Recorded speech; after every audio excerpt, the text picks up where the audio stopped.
Welcome to the webinar organized by Hoot Welfare Society on the theme Challenges to Constitutional Democracy. This theme holds pertinent significance on this day as we celebrate the Constitution Day on 26th of November, which happens to be today, to commemorate the adoption of a document that happens to be the grand norm of our Constitution. Who better can commemorate this day than Dr. Ayaz Ahmed, who on this important occasion has joined us to address us on this important topic.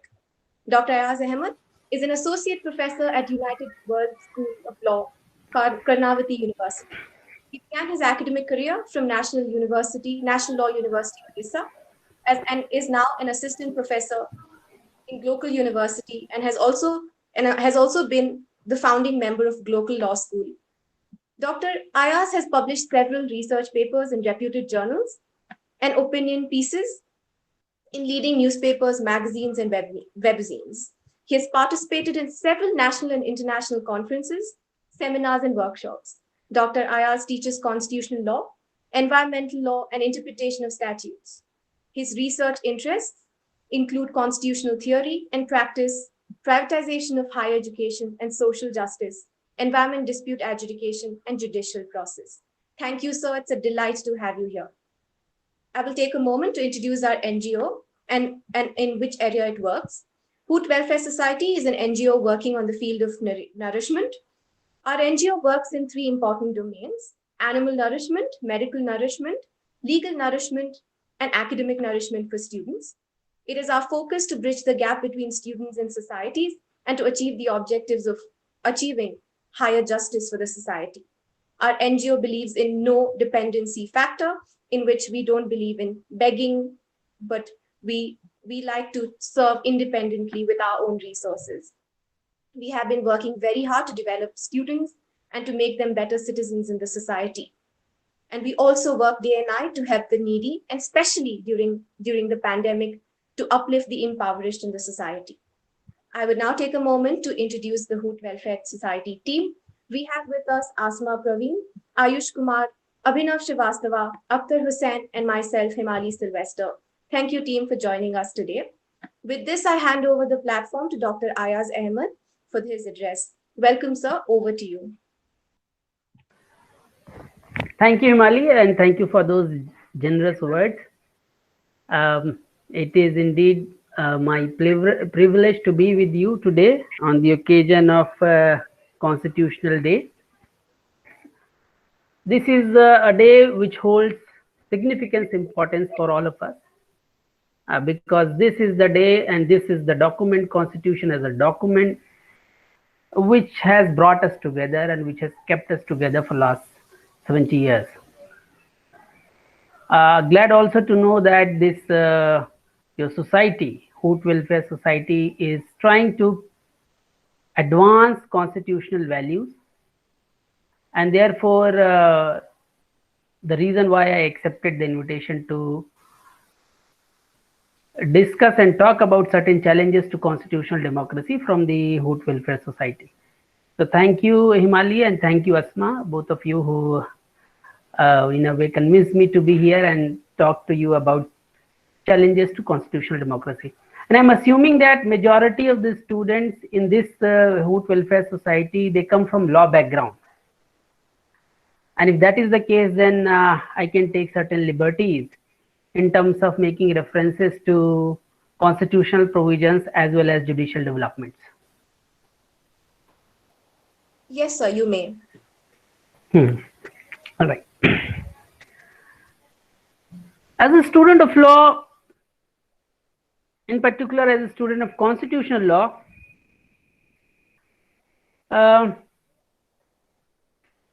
we start the discussion around constitutional law with reference to the preamble. We recite the preamble whenever the class of constitutional law or any fundamental issue concerning constitution is raised. We refer to the constitution, because in the constitution, in the preamble to the constitution, we find the foundational values of our republic. We find that the ideals and aspirations of the people of India are here in the preamble. These are the governing values of the constitutional democracy that we hold so dear to our hearts. But when we discuss constitutional law in constitutional law classes generally, there is, I feel, certain misconceptions about understanding the preamble itself and therefore the nature of constitutional democracy, and also the kind of efforts which are needed to protect and safeguard the constitutional democracy. If I can take you back to the preamble and start certain references to the preamble.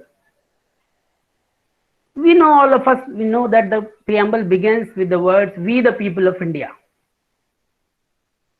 We, the people of India.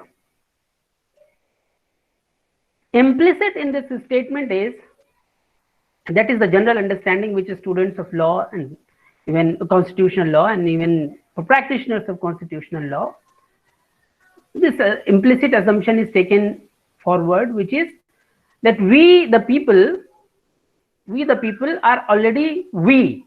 The people of India are already we. We the people of India have given ourselves this constitution.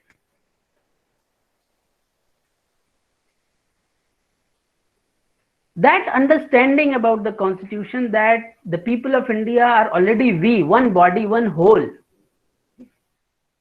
that has led to,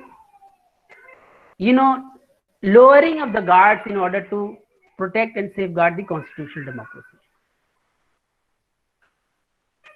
In what sense, and what do I imply when I say that, well, we the people of India are yet to become we, and the preamble does not assume that the people of India are we. Rather, the preamble sets it as a target, as a goal to be achieved in future through constitutional provisions, through the practice of constitutional democracy, that the people of India should become we. Why do I say so? The chief architect of our constitution, Dr. B.R. Ambedkar, while presenting the constitution to the Constituent Assembly, the final draft, said in no uncertain terms that we have given ourselves a political document which is founded on the principles of liberty, equality, and fraternity in the political realm. But when it comes to the society in which we live, these values are not taken very seriously by different social groups. And therefore, the task of making the people of India as we is what is launched by the Constitution. The Constitution launches that project that the people of India should become we. And different social groups, different sections, different regions. Mind you, we are also talking about, when we talk about India, that is Bharat as defined in the Constitution, we are also talking about regions, languages, social groups, geographies. That has to become we. There are people in all these regions. They have to become we. And how do we become we? What would be the governing principle which will bring us together? This is also indicated in the Constitution, in the preamble to the Constitution. We have to come together with the security of justice to all, justice in the sense of social, economic, and political. We are coming together, we are supposed to come together. We, the people of India, are to become we as one body on the basis of this constitutional principle: justice, social, economic, and political. Liberty of thought, expression, belief, faith, and worship. Equality of status and of opportunity. And to promote among us all fraternity. These are the governing values. Fraternity, not emphasized enough in the constitutional discourse. You do hear great deal of debates about justice, liberty, and equality, but fraternity is often not highlighted enough. But it is through fraternity development of a fraternal sense among different sections of the people of India, that the people of India can become we. And this is why Dr. Ambedkar placed fraternity at the center. The translation of this word fraternity in common language would be bhaichara, or bahanchara, so to call. Feminists might say, well, uses of languages. We might say bahanchara, bhaichara. A feeling, a sense that we belong to each other. Our dreams, our aspirations, our ideals, our destiny is common. It is tied together with the principle of justice, liberty, and equality. And therefore, we must have this sense of associated living under the constitutional scheme of things. And when the preamble incorporates these foundational values of our republic, it does not assume that these values and this task of graduating the people of India, evolving the people of India into the we as one body, one whole with the sense of fraternity is a finished task. In fact, it has been highlighted by the members of Constituent Assembly and by Dr. Ambedkar in no uncertain terms that this is the task which is beginning. And therefore, when we go to the main body of the Constitution, when we look at the practice of the Constitution, when we interpret provisions of the Constitution, which may open up channels of communication between different groups, different regions, different cultures, we have to keep this point in mind. This is a central point. This is a central value. People of India has to become we. We must have fraternity. We must develop a sense of fraternity among ourselves.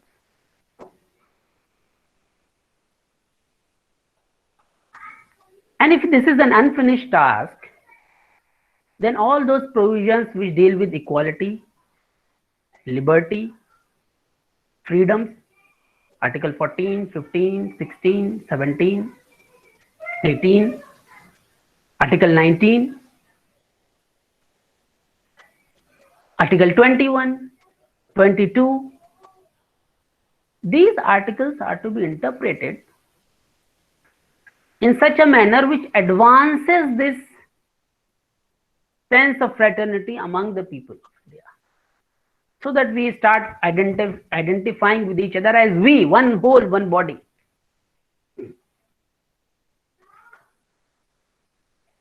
The point which I would like to highlight is that in the practice of the Constitution, therefore the title Challenges to Constitutional Democracy, great deal of students of constitutional law and practitioners of constitutional law have mistaken the enumeration of these constitutional ideals in the preamble as already finished product.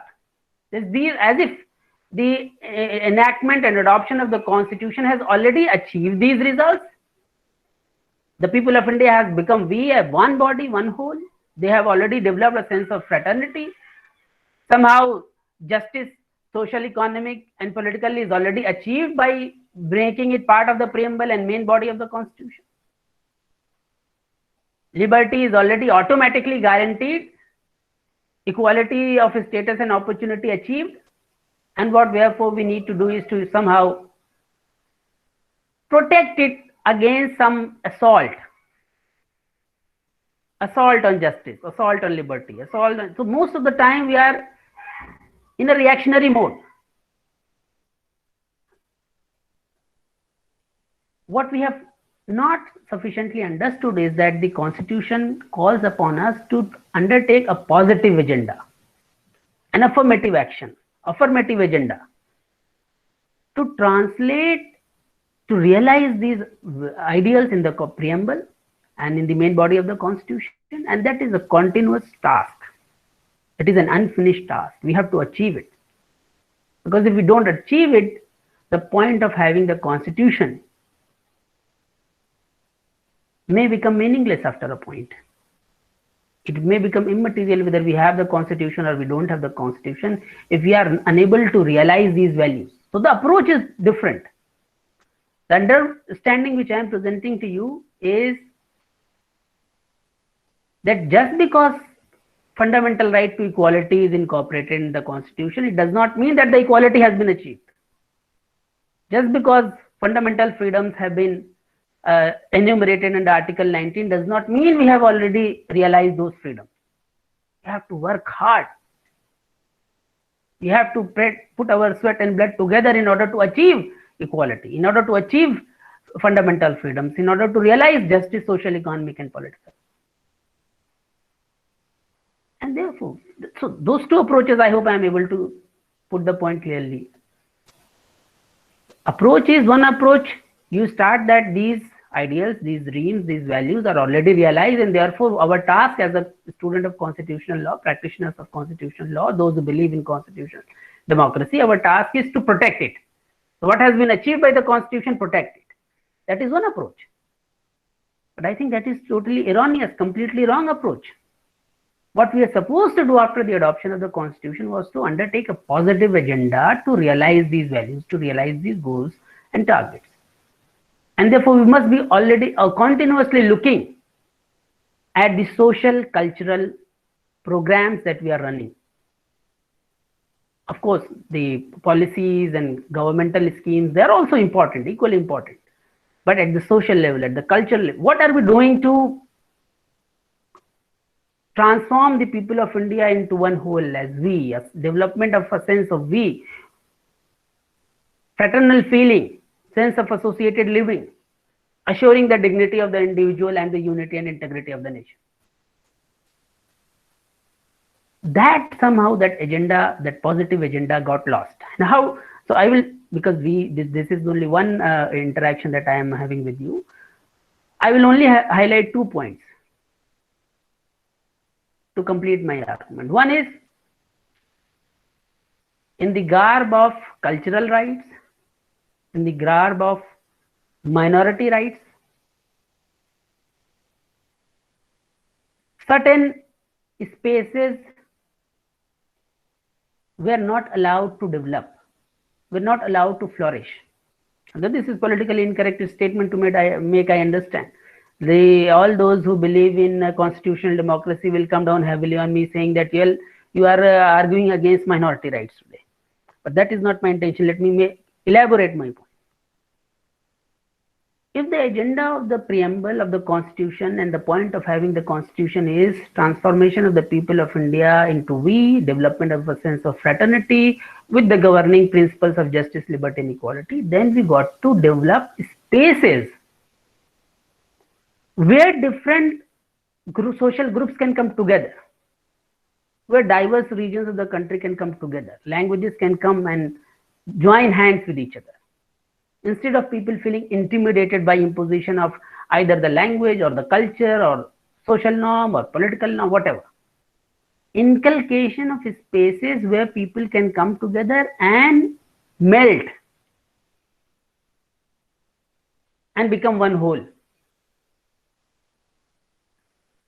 Minority rights, we know 29, 30 in particular, educational institutions, you have provision for minority educational institutions. That has said that we will have a separate system, we'll have our own teachers, we'll admit our students, etc., etc. That did not allow, that erased the possibility of different segments of society coming together in education, sharing the educational space. Sharing of educational space did not take place. Because if you have minority educational institutions, by implication, you must also have majority educational institutions.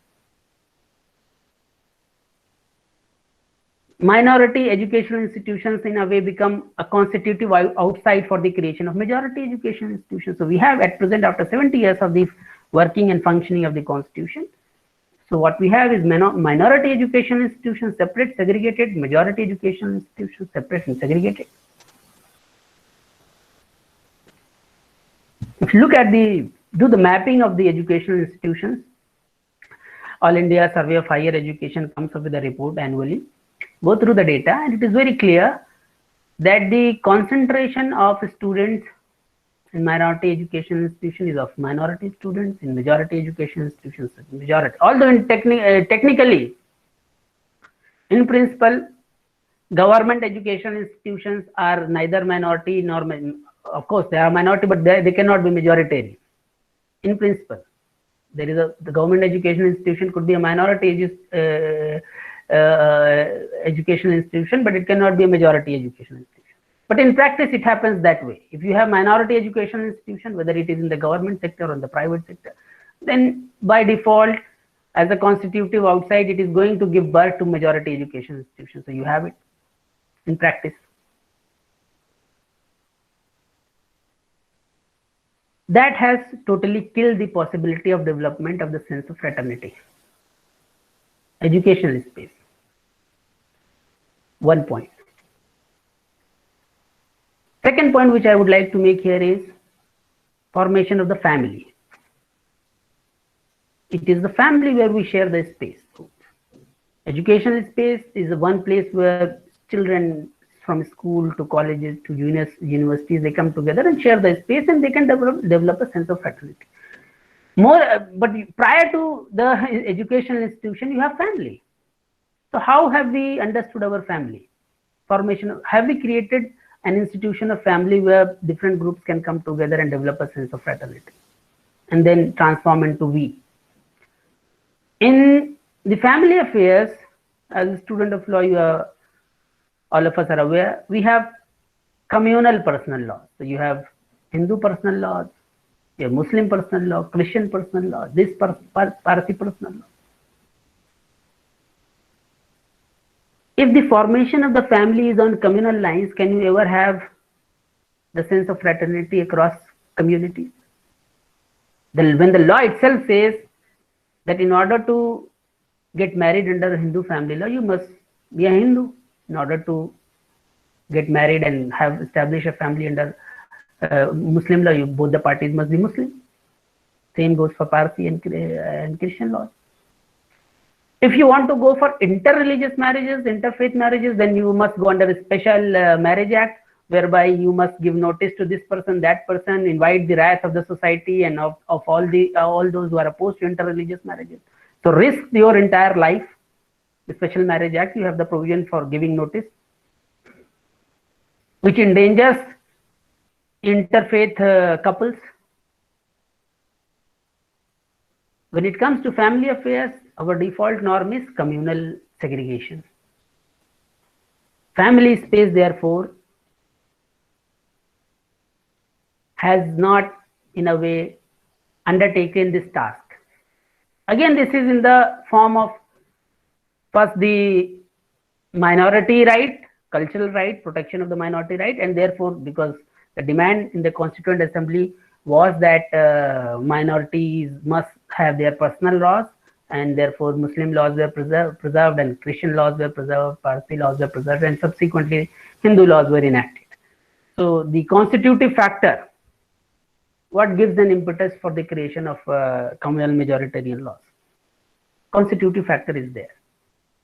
Communal personal laws which do not make it possible for sharing of family space, for formation of family on neutral grounds,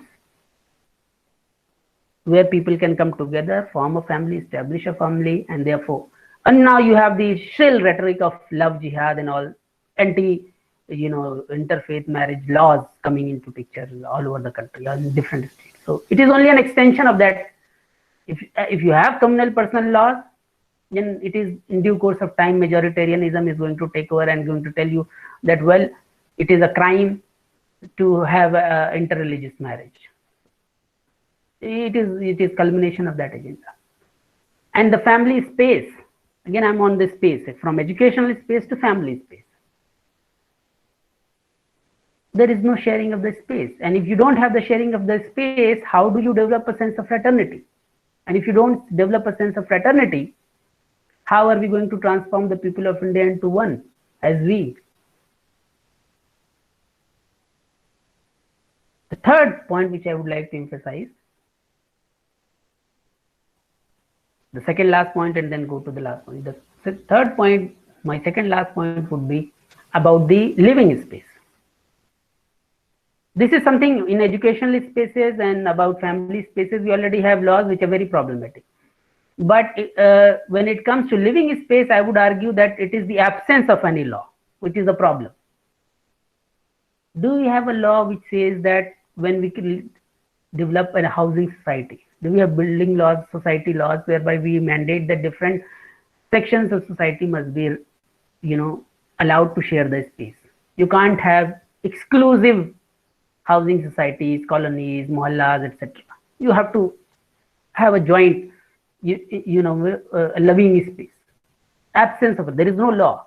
There is no law which prohibits such a cohabitation, but there is also no law which says share the space, and so that in due course of time, sense of fraternity can develop. Absence of the law is a problem there. Which, and then the last point will the question of liberation of women.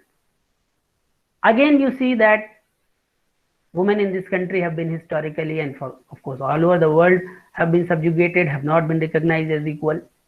The constitution does recognize them as equal, because the constitution does not recognize the gender in that sense, to be one gender to be superior to other gender. But what has happened is, in the name of, say, cultural rights, again the cultural rights and minority rights and the majority rights and all those group rights, certain laws are allowed to persist. And the dignity of individual, for example,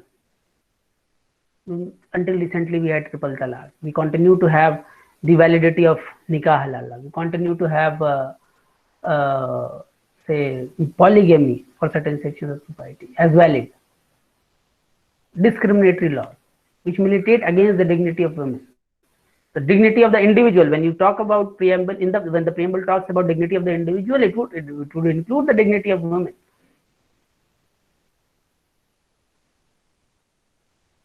And now we are looking at, so because we didn't have spaces, we didn't focus enough on the dignity of individual, we didn't allow educational spaces to be shared, we didn't allow family spaces to be shared, we didn't allow living spaces. In a way, we never took the task given to us by the preamble, the task that we had set upon ourselves, that we will realize these ideals. We never took an affirmative agenda. For it, we assume that all these are already completed ideals. They have already been realized with the adoption, with the enactment of the constitution, and all that we have got to do is to safeguard and protect what is there, which is fundamentally wrong. If you don't have shared educational spaces, shared family spaces, shared living spaces, no respect for individual dignity, then the unity and integrity of the nation will be in trouble. Constitutional democracy itself will be in trouble. Challenges, these are the challenges to constitutional democracy.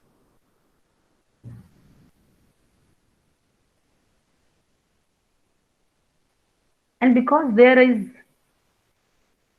lack of positive affirmative agenda efforts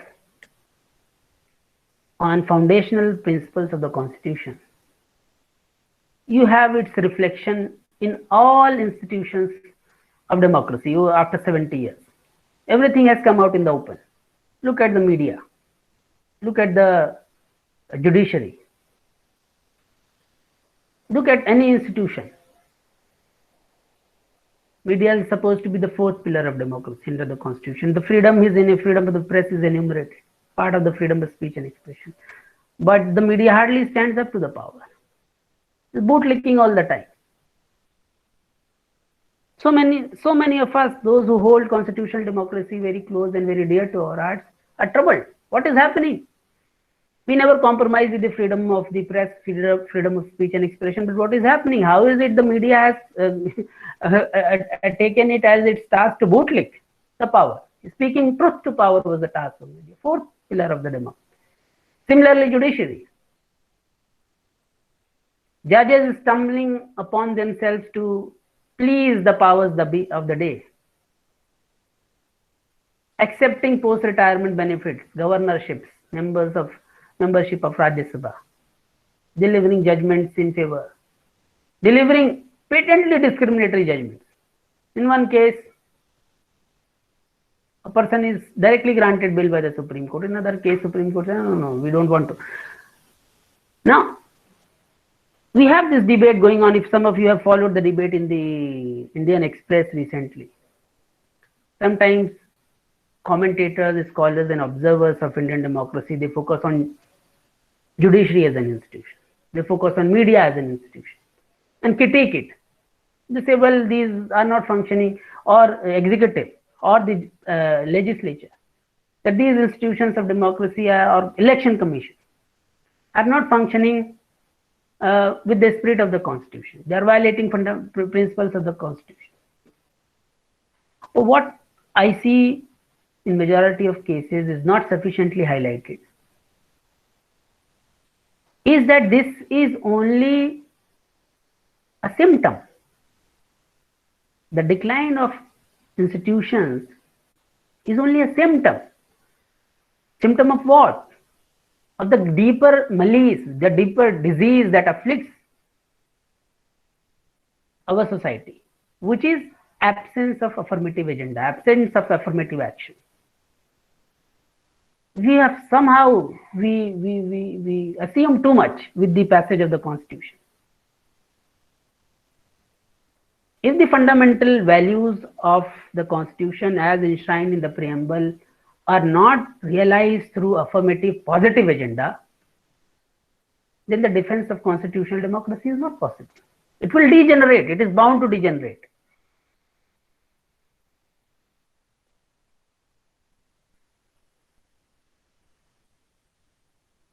And therefore, this Constitution Day, for me and for many of my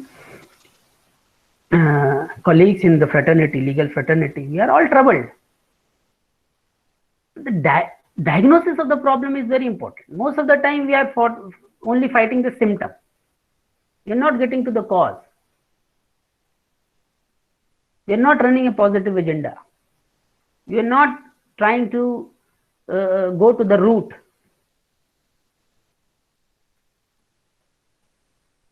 We are only fighting the branches.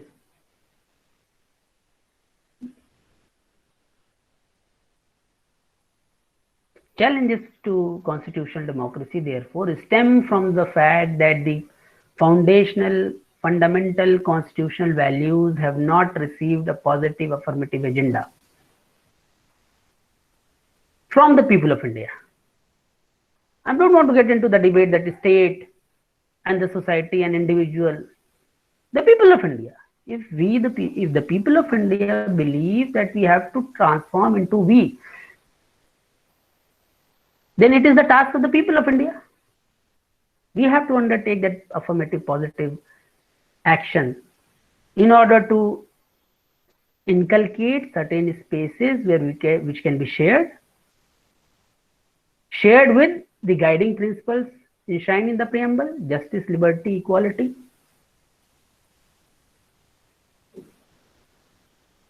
With the agenda that we must have a sense of fraternity among us, the dignity of the individual must be secured, must be protected, must be guaranteed.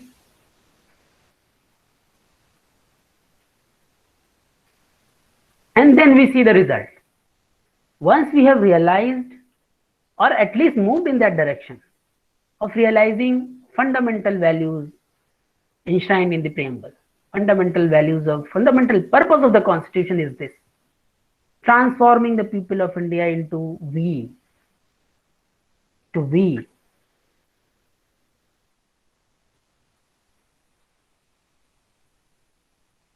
Otherwise, constitutional democracy, I think, is at risk. It's not going to survive.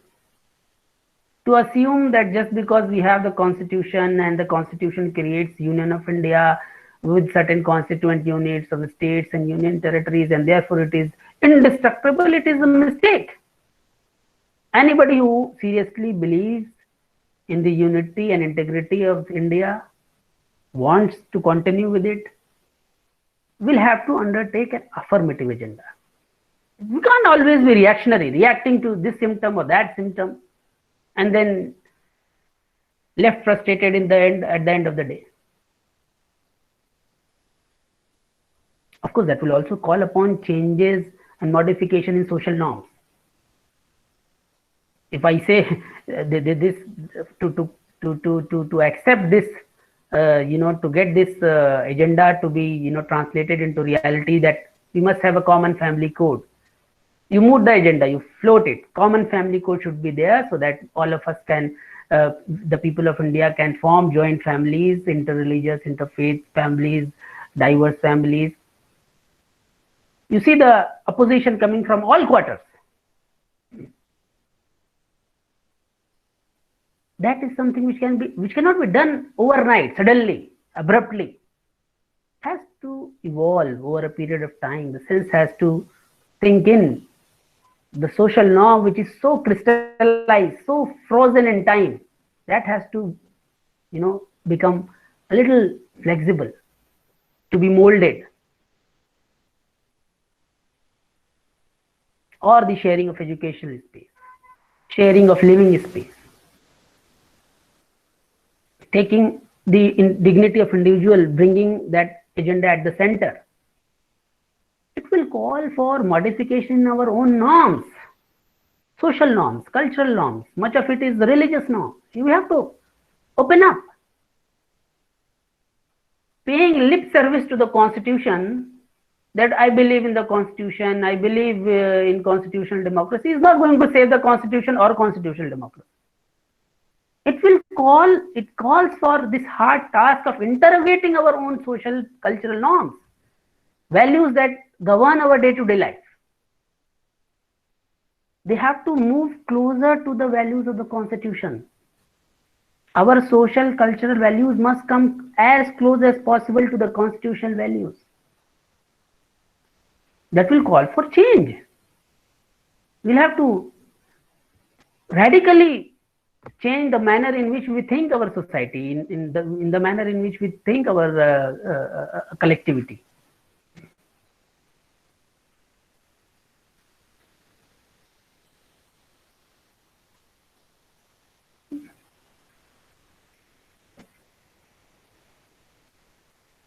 With those words, I would invite questions and comments from the audience, who have been very patient and very keen, so to say, without any disturbance so far.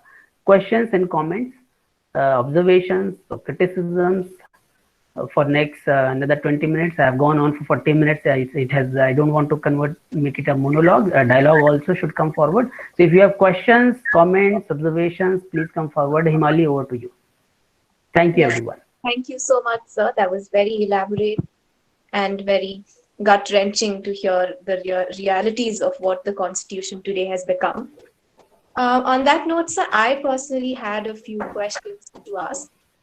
It was Dr. Ambedkar during the Constituent Assembly who said that, who had a problem because separate electorates weren't given for the minorities and for the minority religious communities as well. So do you think having a separate electorate would have changed the fate of the social justice or the equality system that currently exists?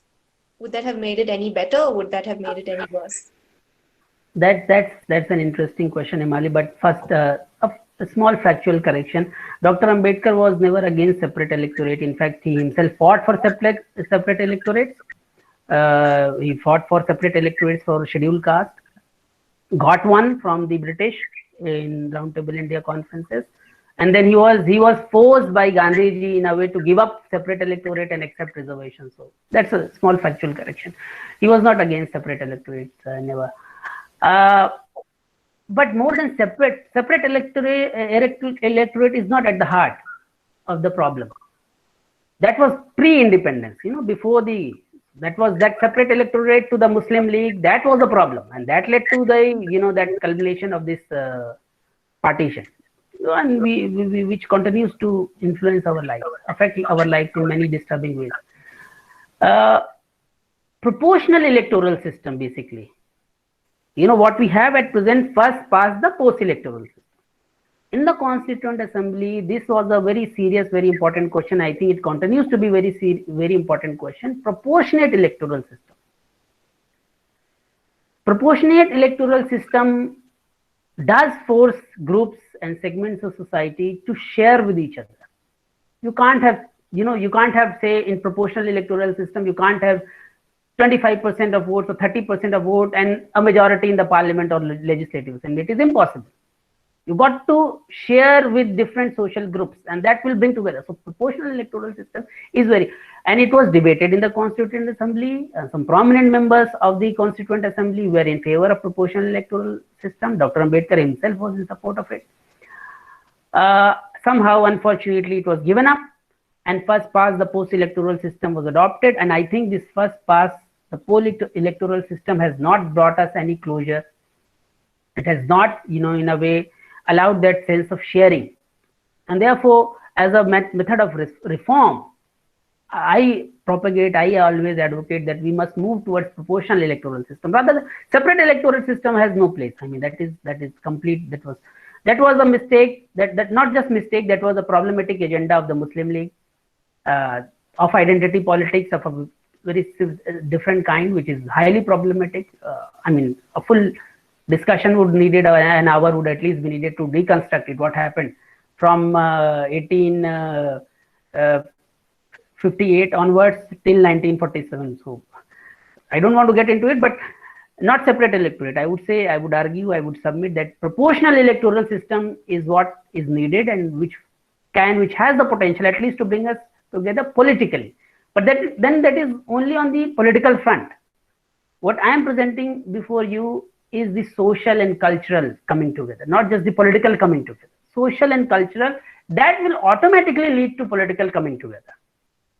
Too much, in a way, disproportionate emphasis or focus is given to political, aspects. Social and cultural are neglected, and that's why we are suffering.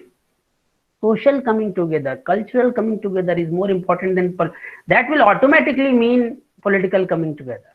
It would lead to political coming together.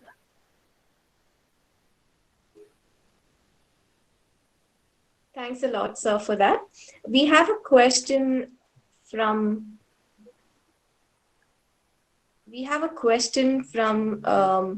Asma, who says, sir, as you said, that it's only in the hand of the people of India to transform. But if we talk about the labor laws that have changed recently, and it has curtailed most rights of laborers, including the right to strike, then how can they raise the voice, their voice when these rights have been taken from them?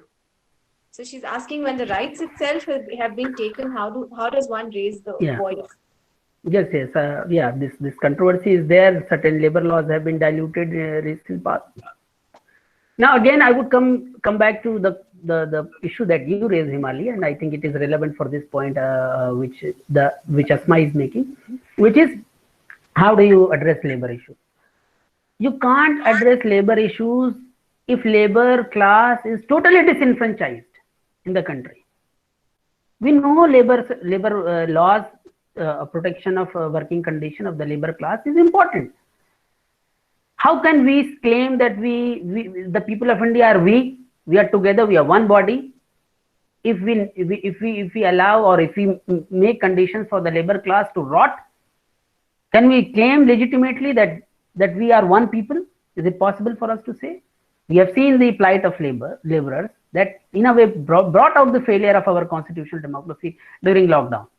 It was a shameful moment for our constitutional democracy. And what action have we taken for the protection of the interests of the labor class? In fact, we have gone on to further, dilute or take away whatever little safeguard they had, at least on paper.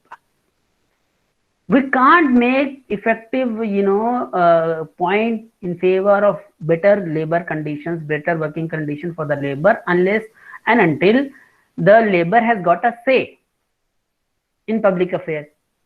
With first past the post system, it is impossible. The labor class, what is the percentage of it? 20%? 20% means nothing. You need to get 30-35% of vote share in order to get a majority. So political parties can totally ignore the labor class, no matter how strongly you raise the voice. If a particular group of people can be totally ignored for securing majority in the parliament or in the legislative assembly, their voices cannot be raised effectively, and therefore we have to move towards proportional electoral system. So in order to protect the interests of the labor class also, we have to make proportional electoral system. In that sense, if there are 10%, the 10% of people of India are labor class. They belong to labor class. And when they go on to vote, 10% representation in the parliament, in the legislative assembly, and therefore a say in the government, and therefore, some say in the labor laws also. What has happened is they have been totally disenfranchised. So it matters very little to the political class, to the political parties, whether they vote this way, don't vote, or whatever. How do they suffer? The suffering becomes, dispensable, so to say. So that's my response, Asma, to labor crisis that we are facing at the moment. Thank you, sir. So, one more question. It has often been said that the Supreme Court is the guardian of the Constitution and fundamental rights of all of us. But in the recent times, so your large part of your speech or your talk was about equality, fraternity. So what about secularism? Like the Supreme Court has been in the very recent times entering into spaces where it shouldn't have. For instance, even the Sabrimala judgment, although it was about equality, it entered a very religious space. So did it in the Ayodhya judgment. So what do you think of the Supreme Court's necessity to uphold the ideal of secularism, sir? Well, the role of the Supreme Court is very well defined in the constitutional scheme of things. Of course, in theory at least, the Supreme Court is the guardian of the Constitution, has got the duty to protect the fundamental rights of the people, safeguard the democracy also if there is an assault from the executive. But the record of Supreme Court has been very disturbing, to say the least, when it comes to performing that role. The role and task, that duty has been assigned to the Supreme Court, but whenever a real challenge has come, Supreme Court has, faltered, has fallen flat. You take a strong executive when Madam Indira Gandhi was the Prime Minister. She imposed emergency, Supreme Court melted. They simply, went to the extent of saying that people can be incarcerated without any charge. They can be, idiom Jabalpur, habeas corpus case. Whenever moment of crunch came, Supreme Court has not delivered. Today also we see a strong executive in Supreme Court. Why is it so? Why is it so? So we have to then interrogate the nature of the institution, Supreme Court as an institution. Why is it Supreme Court? Is it that Supreme Court fails so often? I have referred to Supreme Court and the media also. Why is the media starts singing praises to the powers of the day when the task of the media is, to discipline those who are in power, because power corrupts. And the job of the media is to keep those who are in power on their toes. Instead, we find the media and the Supreme Court, Hindi mein bada acha expression hai, Shashvat Dandavat Pranam Mudra, like this. Supreme Court and media is like this. Why does it happen? Has this happened in the past, and why is it happening now? We have empowered the executive and legislature to their job is to praise the government. The job of the executive, job of the government is to praise them, to boast about them, to propagate their policies, to talk positively about themselves. But the job of media is not that.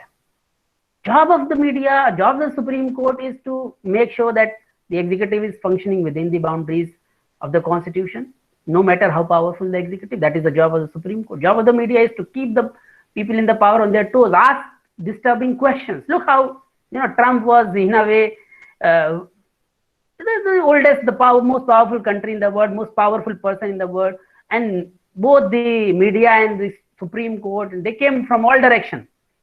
So much so that the victory in a way was a loss for him and wasn't allowed to trample upon people's liberties or bend the constitutional scheme so heavily as it is possible in India. It is possible in India because the nature of our Supreme Court, nature of our media, well, the issue there is time is limited. I can only flag the issue.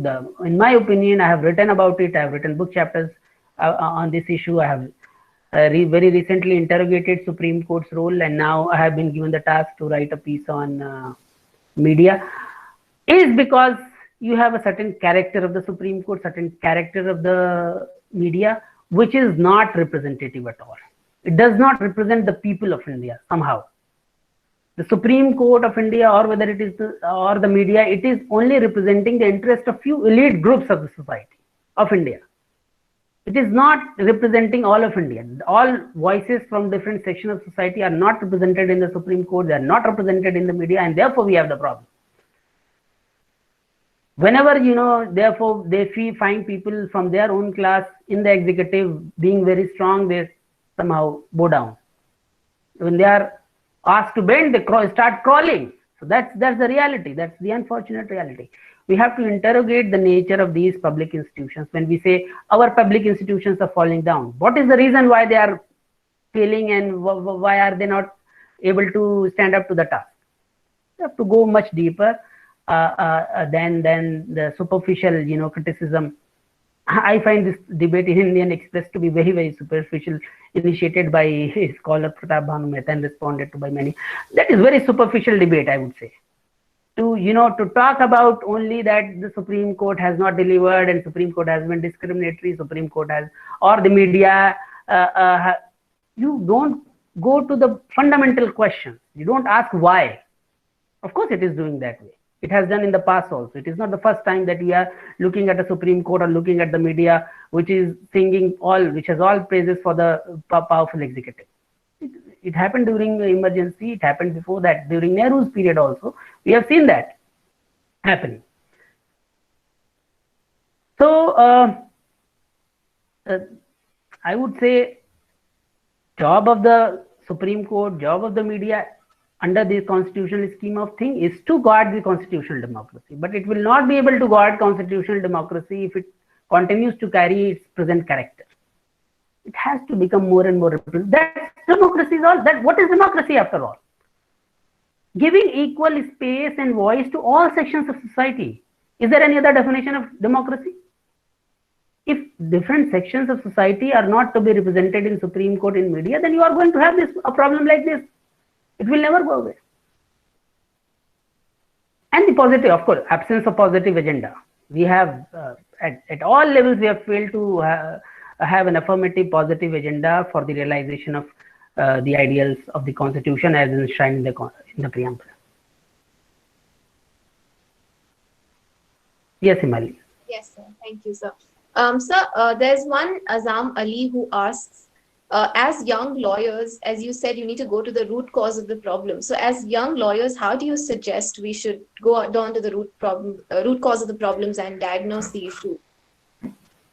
Yeah, I think that's a very important question, which concerns legal education, a topic very close to my heart. We have, after the advent of national law universities, we have, championed this interdisciplinarity. We have been talking about interdisciplinary studies and all that. Integration of law with management, economics, and social science. But it has always been, unfortunately, it has been only talk. What needs to be understood is that legal education, in the absence of thorough understanding of social sciences, is meaningless.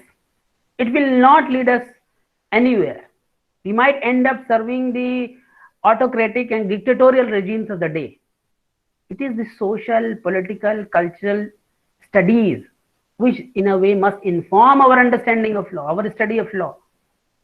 So not interdisciplinarity, not in name, only for the sake of, because it is a fashion statement these days that we have gone for you have to take it very, very seriously. History, sociology, psychology, political science, psychoanalysis.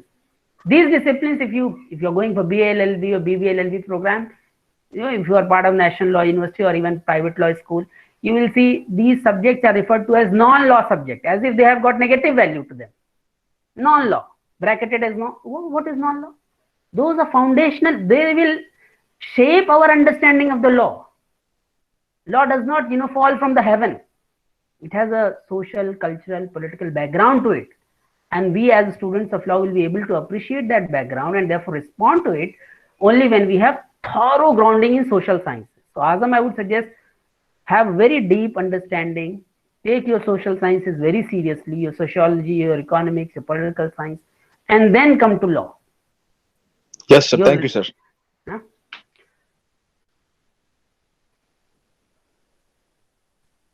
He just Yes, said Himali. thank you, sir. Okay. Because you know what, you have already given too much while you used to be here in local university. I mean, you you hold a very specific and special knowledge about the constitution. And I'm very blessed, that I learned constitution from a teacher like Ayaz sir. Honestly, sir, thank you for being here in our life, sir. God bless you, sir. Thank you for those nice words. Over to you, Himali. Yes, sir. Yes, sir. Thank you, sir. I think we're running out of time, so Yes. we can conclude this session. Thank you so much, sir, for joining us. Before that, I'd just like to say that Dr. B.R. Ambedkar gave a quotation and he said, democracy is only a top pressing on an Indian soil that is inherently unequal. I hope we reconcile with that feeling and not move towards engendering that inequality. Let's hope we aspire to have an equal society. Thank you, audience, for joining us. And sir, thank you so much for accepting this invitation and being with us. It was a great delight to have you and talk to you. I look forward to. My pleasure. My pleasure to be with all of you this evening and talking about Constitution and Constitution Day. Thank you very much for organizing this event and inviting me to share my ideas. Thanks a lot, everyone. Thank you, sir. Participants, audience, can you please fill the feedback form that's on.